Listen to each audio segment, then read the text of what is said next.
buenas noches, bienvenidos a nuestro programa Mitos y Verdades. Soy Luciano Reboredo, como siempre, en compañía de Rafael Aita, el Capitán Perú. Vamos a abordar un nuevo tema relacionado con la historia del Perú, con la peruanidad y con diversos asuntos que siempre es bueno ir aclarando para conocer mejor nuestra historia y así formar una identidad mucho más sólida entre los peruanos. La semana pasada estuvimos hablando de diversos aspectos a partir del caudillaje militar, la monarquía y cómo se inició nuestra república en el sentido de los tipos de gobierno y los problemas políticos que se presentaron. Y en ese programa surgió la idea de, en este, tratar precisamente eso, las diversas formas de gobierno posibles que pudo adoptar el Perú y proyectarnos a través de la historia a partir de ese tema. Este es un programa que se transmite por BHTV y por las redes sociales de la Coordinadora Republicana y el portal La Abeja. Bienvenidos a una emisión más. Rafael, ¿cómo estás? Buenas noches. Hola, ¿qué tal? Buenas noches. Y así es como habíamos conversado, incluso recuerdo poniendo un paralelo con Brasil, ¿no?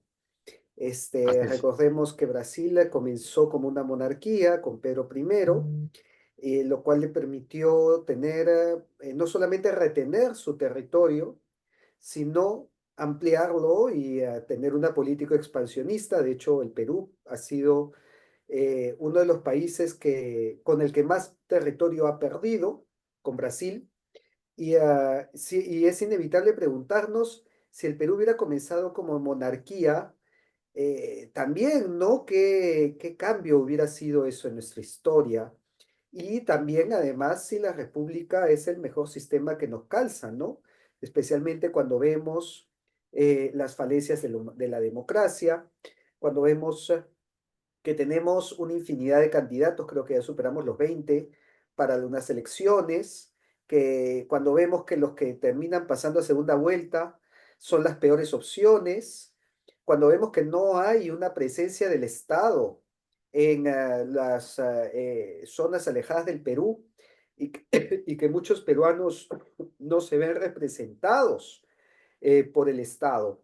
Nos comenzamos a preguntar si realmente nos acomoda una república o pueden haber mejores sistemas. Así es. Bueno, la forma en que se inicia la República es de hecho una forma convulsionada, inestable. Ya lo hemos conversado la semana pasada.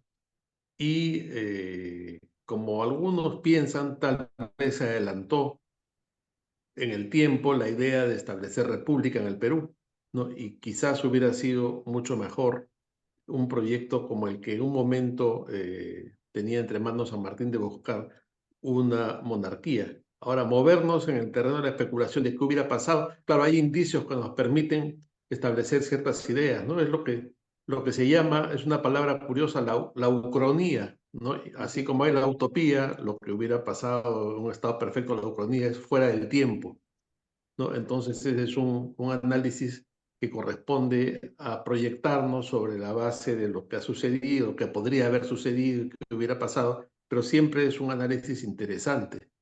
De hecho, está claro que el Perú no estaba tan preparado para iniciar una vía republicana, tal como empezó y como vimos lo que sucedió de inmediato.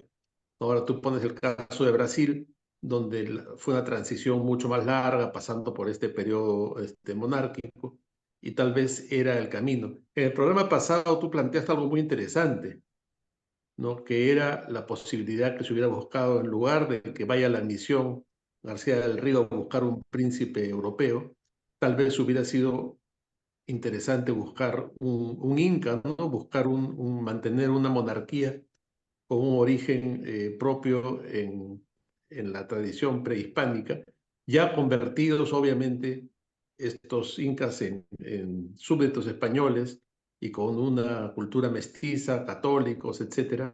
¿Qué hubiera pasado? Esa es una incógnita que quedará siempre en la duda.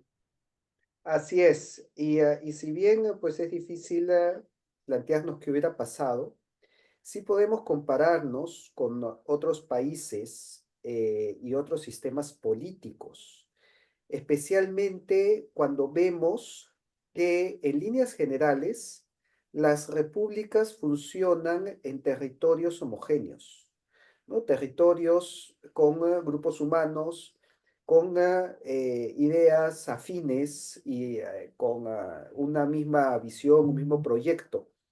Pero cuando el territorio es heterogéneo, como es el caso del Perú, y encuentras pues distintos intereses y encuentras incluso distintas formas de pensar, ahí vemos que la república, el sistema republicano también comienza a tambalear y existen otros sistemas que se adaptan mejor, ¿no? Uno de ellos, por ejemplo, es el de los estados federados, Así es. cuestión que es un sistema que también tiene Estados Unidos, que es muy heterogéneo, y que vemos que cada estado es autónomo en el sentido que puede hacer sus propias leyes, representa, tiene un peso dentro de la votación.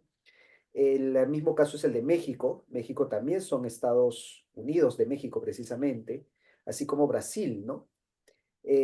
Otro ejemplo de sistema político es también la monarquía, que cada vez que se menciona, el día de hoy pues ya se identifica monarquía, lamentablemente se ha quedado la idea de la monarquía absolutista de los reyes franceses, como si fuera el único modelo, ¿no? El de Luis XIV, el Estado soy yo, concentrar todo el poder en una sola persona. Entonces, ante esta idea, pues muchos dicen, no, pero eso sería regresar a la Edad Media, regresar a la esclavitud, cuando vemos que el día de hoy, de repente, los países más democráticos o los países que tienen mejor calidad de vida, como los países nórdicos, ¿no? Como Noruega, Suecia, Países Bajos, Dinamarca, son monarquías.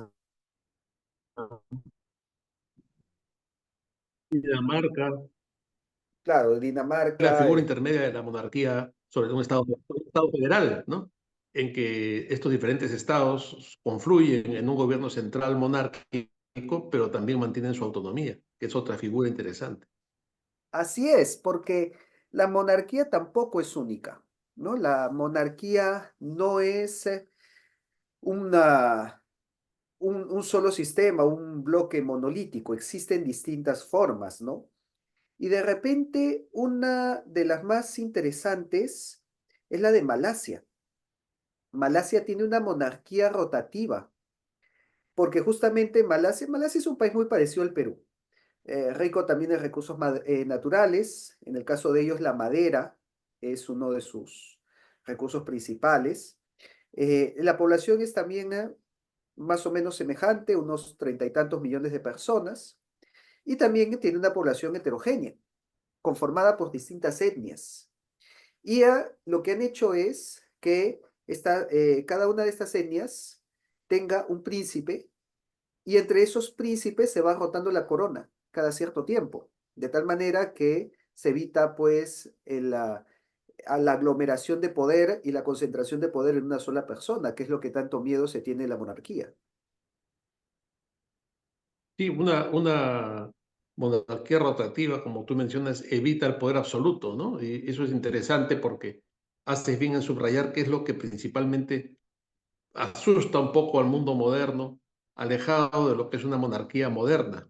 Entonces, si se llega a plantear algo así, es interesante. La diferencia está en que tiene un origen monárquico, un origen de sangre o como se le quiera llamar, pero al haber esta rotación se evita el poder absoluto en manos de alguien. Otro sistema también interesante es el que están aplicando algunos países africanos, justamente al ver que muchas de sus etnias no logran integrarse a una república. Este es el sistema de Ghana. Ghana es una república y eligen un presidente, pero cada etnia tiene su rey, como siempre lo han tenido. Y el rey sirve como un representante de su etnia ante el Estado. Entonces, el rey protege la lengua, la cultura, las manifestaciones y tradiciones los bailes, danzas y todo el patrimonio cultural de Sueña. Y cuando existe un problema, este rey también sirve como interlocutor ante el Estado para que solucione el problema. Entonces, vendría a ser un sistema muy curioso, ¿no? Porque es como una monarquía republicana, porque siguen teniendo presidentes, siguen eligiendo presidentes, pero las etnias están representadas por su rey como lo han sido desde hace cientos de años. Claro, eso permite mantener las identidades de cada una de las etnias y no se convierte el Estado o el gobierno en un molde o en una camisa de fuerza que uniformice todo y que también, fíjate, es curioso, ¿no? Porque el progresismo más radical hoy en día defiende mantener las identidades y los pueblos originarios y todo esto. Sin embargo, pegaría grito al cielo si le hablas de una forma monárquica descentralizada como esta que estás planteando, que a la larga protege mucho más las identidades de las comunidades que cuando se hace de manera artificial, promovido por leyes, entre comillas, inclusivas. Sí, curiosamente eso es lo que me ha sucedido cuando he discutido con personas que en teoría están defendiendo o reclamando la reivindicación del indígena, de los naturales del Perú, y, y me dicen pues no que ellos deberían tener mayor poder, mayor presencia en el Estado. Y ahí mi respuesta yo siempre le digo, bueno, si es así, entonces que el Perú sea una monarquía y que busquemos a un descendiente inca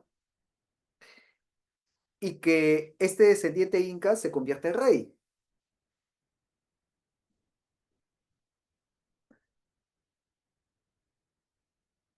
La falla, Sí, creo que me colgué. Rafael, se fue tu imagen y la voz por un rato. A ver, ¿desde dónde me quedé? Yo creo que podemos retomar desde que dices, es lo mismo que me pasa cuando yo hablo con algunos Ok, Sí, por favor, desde esa parte. tribunos. retomamos desde ahí entonces, ¿no?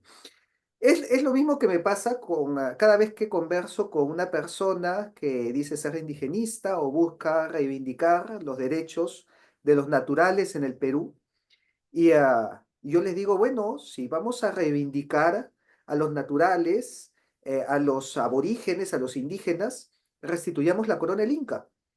El Perú sea una monarquía, buscamos entre los descendientes de las panacas, que ya están mapeadas, ya sabemos quiénes son, y le damos la corona de Inca y vamos, ya tenemos pues ¿qué más, qué mayor representante, qué mayor reivindicación que tener al Inca reinando en el Perú, aunque sea como una figura espiritual, incluso que permita descentralizar todo este tema social del presidente que se debe dedicar más bien a ejecutar los planes. Y lo curioso es que cada vez que le digo eso, tengo una respuesta negativa. Me dicen, eso sería volver a la etapa medieval, eso sería volver a la esclavitud. Oye, Claro. entonces los incas vivían pues como unos opresores, como unos tiranos. Y me responden, los incas vivían en la edad de piedra. Y decía, entonces Ahí lo cambia tuyo, todo el discurso indigenista. ya no son indigenistas, ya que reivindicación terminan despotricando contra los incas, terminan despotricando pues contra nuestra cultura, ¿no? Entonces ahí nos damos cuenta que este es más un tema político que una verdadera preocupación por reivindicar a los naturales del Perú, porque quien realmente tiene esta verdadera preocupación tomaría en cuenta que dentro de la cultura andina existe un anhelo por el retorno del Inca. Eso lo escribe Flores Galindo, eso está en los mitos del Incarri. Siempre, Carly, sí. siempre, y eso lo vemos, como decíamos la semana pasada, en las elecciones, ¿no? Siempre se vota por la figura más autoritaria o la que se ve como que va a poner el orden. Entonces, claro, no hay una verdadera preocupación por esto, ¿no? En realidad Sí, es más bien sin duda. meter su propia ideología. Muchas veces no pasa de ser una etiqueta, ¿no? Por ejemplo, este tema que está tan de moda en estos grupos ahora de los pueblos no contactados Ujú. y que más bien lo que buscan es mantenerlos en el abandono, porque con la idea de mantener su identidad y su cultura no se permite que llegue la medicina, que lleguen elementos de la cultura occidental para impedir contaminarlos, ¿no? Y en consecuencia se les mantiene en un estado de aislamiento inhumano, habiendo los avances que hay en el mundo, ¿no? Nadie dice que se arrase con las diversas culturas y etnias, pero mantenerlos así casi es inhumano, es como mantener un zoológico cultural. Quiero que se entienda lo que estoy diciendo, no es Claro, algo peyorativo, sino que es la es, figura que a veces plantean, es ¿no? como Y si he quisieran visto, congelarlos en un museo, ¿no? así es, ¿no? Y tenerlos ahí, y en el fondo lo que hacen es usar estas 40 o 50 comunidades en aislamiento que hay en la Amazonía para impedir el avance del país, para impedir que haya autopistas, para impedir que haya desarrollo tecnológico, porque se convierten en zonas intocables. Entonces, Ujú. por ejemplo, ante una ley que se promulgó en el Congreso que promovía la formación de comunidades en las zonas fronterizas para fortalecer estos territorios que siempre están abandonados, salió esta protesta que no se podía porque cómo se llegaba hasta ahí, había que pasar por la zona de los no contactados, etcétera. Y ahora he visto, esto sí es preocupante y sorprendente, que en este relanzamiento que ha habido de la Agenda 2030, que ahora es 2045, uno de los puntos dice que aquellas comunidades indígenas originarias hagan lo que hagan, si está dentro de su cultura, nunca puede ser delito, ¿no? Entonces eso ya es un disparate y una cosa muy preocupante, ¿no?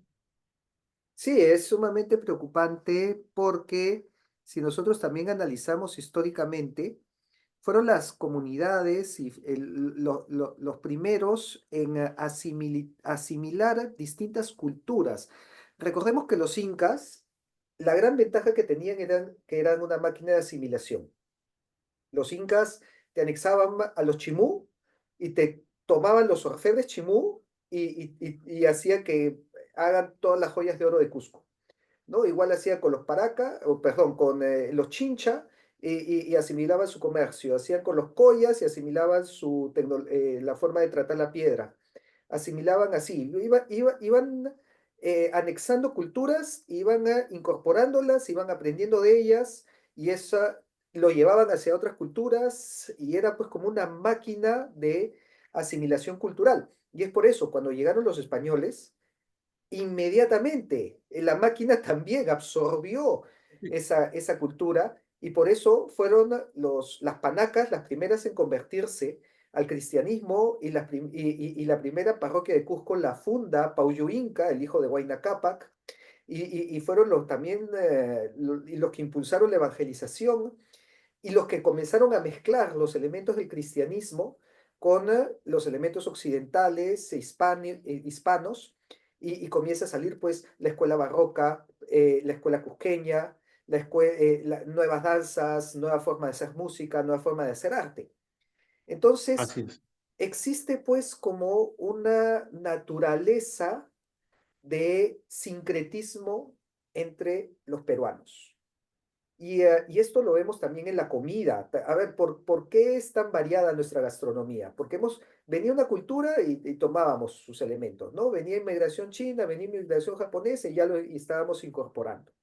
Entonces, el no permitirles esto, el no permitirles el continuar este proceso de tomar, integrar y para crear algo nuevo, es ir contra la naturaleza de lo que han estado haciendo las culturas originarias del Perú desde hace 5.000 años. Así es. Así es. Ese es un tema que va contra la naturaleza del peruano. El peruano no ha llegado a tener el mestizaje tan rico que tiene por la fuerza ni cosas parecidas. Es un mestizaje que se ha dado, como tú muy bien mencionas, a lo largo del tiempo de una manera espontánea, ¿no? La asimilación de todo lo que ha llegado con las diferentes migraciones es sorprendente, cosa que no pasa con tanta facilidad en otros países, ¿no? Cuando uno ve, por ejemplo, una cosa tan elemental como el menú de una casa durante una semana y se pasa de elementos chinos a elementos afroperuanos a elementos italianos dentro de una misma familia. Y para todos es muy natural que esa es la comida peruana, pero cuando te vas un poco a fondo te das cuenta que hay una fuerte influencia de diferentes corrientes. Lo mismo pasa con el idioma, con la asimilación de vocablos quechuas, de vocablos afro en el lenguaje. Hay todo un diccionario de afroperuanismos, por ejemplo, ¿no? Que es interesantísimo la cantidad de palabras que tenemos Incluso se han asimilado palabras de origen oriental a través de los chinos. Entonces, eso es parte de la naturaleza del peruano, esta capacidad que tú has descrito con mucha propiedad de asimilar al migrante y de tomar elementos culturales y hacerlos propios. Y ahí está la riqueza de la cultura peruana precisamente. Ahora, ¿cómo podríamos, volviendo al tema de los sistemas políticos, descentralizar la política de tal manera que dentro de esta heterogeneidad cada uno se sienta representado y tenga una autonomía, pero al mismo tiempo que no se convierta pues en un feudo de corrupción, ¿no? Porque una de las mayores críticas en contra de crear estados federados en el Perú y crear pues los Estados Unidos del Perú es que se dice, bueno, vas a tener un estado que se puede volver el feudo de una mafia y no puedes hacer nada porque le has dado su autonomía. Entonces, de repente, ¿qué tan buena es esta descentralización y cómo se puede contrarrestar estos riesgos? O de repente no se debe descentralizar. Bueno, el proceso de descentralización con los gobiernos regionales que se hizo en el Perú se hizo muy mal y es un fracaso evidente, ¿no? Porque lo que se hizo fue cambiar los departamentos por regiones y dar autonomía, presupuesto, y lo que tenemos en conclusión es que ahora hay veintitantos o 30 exgobernadores regionales en prisión, ¿no? Porque tampoco se puede hacer de la noche a la mañana esto, y no se trata solamente de repartir territorios y presupuesto de esa forma, sino partir de elementos más de fondo, ¿no? Como tú has mencionado también, cada uno de estos estados federales tiene que tener una identidad, tiene que tener la voluntad además de mantenerse así unidos.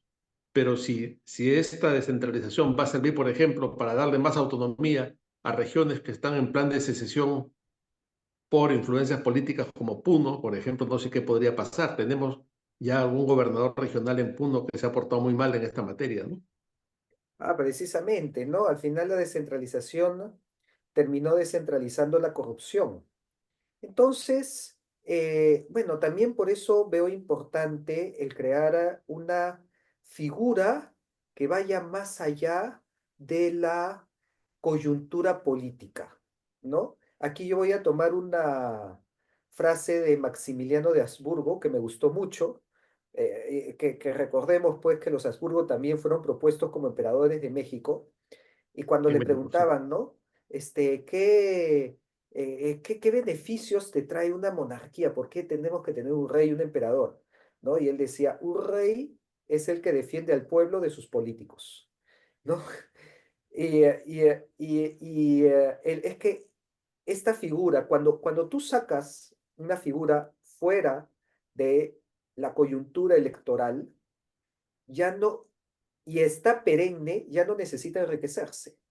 Si además lo educas para gobernar y le aseguras que va a estar ahí sin necesidad de tener un lucro, entonces ya no va a buscar este enriquecimiento que buscan muchos políticos arribistas a la hora de llegar al poder solamente para robar dinero.